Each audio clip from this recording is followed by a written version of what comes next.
Okay, so we're out in our bee lot today because the weather's starting to warm up. We're starting to see bees come out in greater numbers. And being part of our precious ecosystem, I thought we might cover a little bit about them this week. So today I'm going to set up a swarm trap. Now, honeybees don't reproduce in the sense where mommy bee falls in love with a daddy bee and they go off and make a new family. What will happen is the queen will swarm with half of the honeybee hive. So she'll take half of the workers with her, maybe about 60%, and they'll leave. And then they'll find a new place to live while the ones that are left behind will rear a new queen. And when they leave, that's called a swarm. All right, swarming honeybees doesn't mean that they're going crazy and chasing everybody like they do in the horror movies. It just means it's their natural way of reproduction.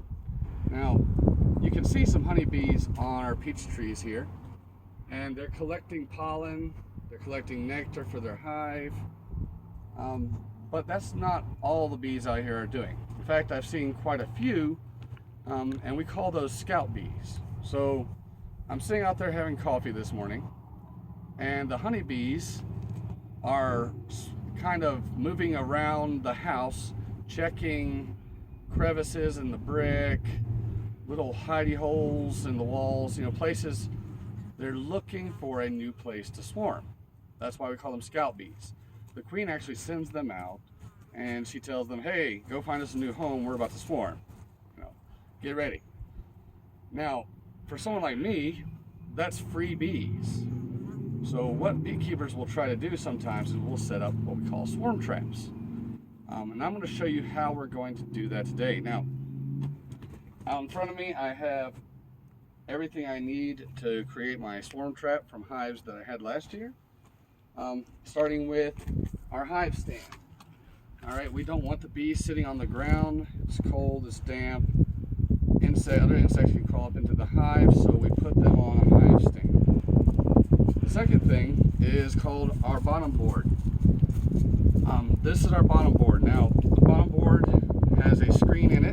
It lets materials that the bees don't want fall through, including varroa mites and things of that nature. And it also has a landing board, a place where the bees who are coming in, they're heavy with pollen and nectar and things of that nature, they can land and then walk up into the hive. So we're going to start by putting our bottom board on our hive stand.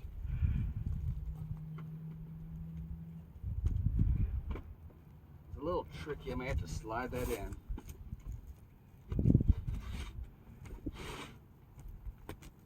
All right, just like that. And underneath our hive board, we have to have a tray that collects anything that the bees throw out. All right, so we can empty that and just slide it out whenever we want to. So I'll go ahead and put that in the back here.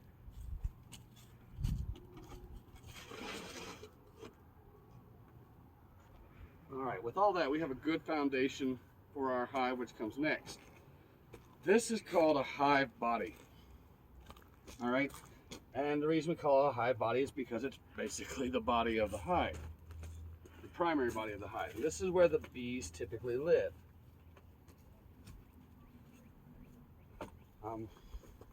Sometimes we'll refer to it as a brood chamber because the bottom hive body is where the bees typically keep their young.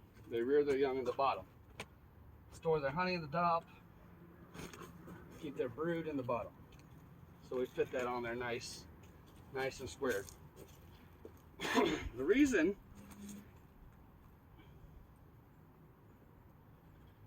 this is from one of last year's hives. All right, it's still got honey residue on it. It still has capped wax cells where they could rear their brood, and it smells like bees. Now, a lot of you have never been close enough to a hive to know what beehives smell like, but for lack of a better instinct, it's kind of a thick, rich honey mixed with wax kind of scent. All right, and bees love the smell of their own home. So by putting these old from last year frames in here, I'm giving the bees a place that they want to be in. All right, that's the attractant. That's why they're going to come. All right, the other thing to keep in mind is that scent to them is a lot like walking into Bath and Body Works for you. All right, it's their scented candle. You like to walk into your house and you don't want it to smell like last year's bacon grease. You want it to smell nice, so you light a scented candle. That's what we're doing for them. And we have 10 of these frames. Now, this is called a Langstroth hive because it was invented by a guy with last name Langstroth. And it's designed to emulate a bee's natural habitat using bee spacing. So if I tilt this up and show you what I mean, the frames are actually oriented to where the bees can fit 2 across in between the frames. All right? It's called bee spacing. And it keeps them from building weird wax formations and putting honey in strange places. It's like being in a Walmart. All right? You can fit 2 buggies across, but usually not much more than that between the aisles. That way, you're always closer to a product. It's pretty smart by Walmart's design. Well, we do the same thing with honeybees. All right? And there are 10 frames across. They do make 8 frame units, but we're using a 10 because that's pretty standard and a lot easier to get a hold of. So we're going to put that down in there. And some of it, let me see if I can pull one off for you. Some of these frames, I actually left a little bit of honey in it, a little bit of capped honey. I'll show that for you. From last year, that right there in the corners is capped honey. These are open cells that they can do something with, but this capped honey right here, if we do capture a swarm, they're going to need food. And the more I can help them out by giving them a little food instead of actually just leaving them to collect their own, the stronger brood, the stronger hive it will become.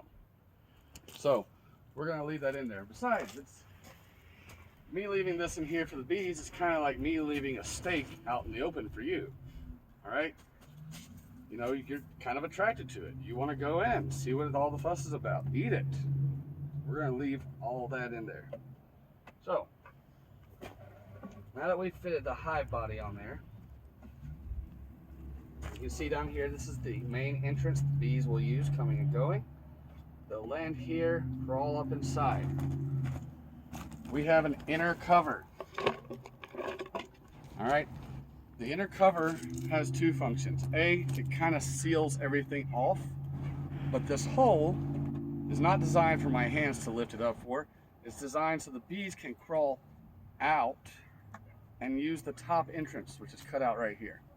That top entrance serves another function, okay?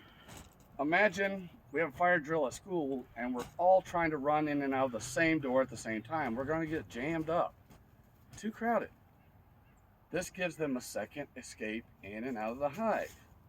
It allows them to be more productive and come and go as they please without too much going on in here.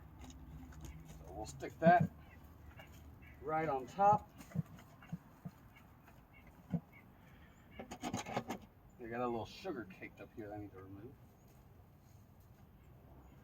remove. All right.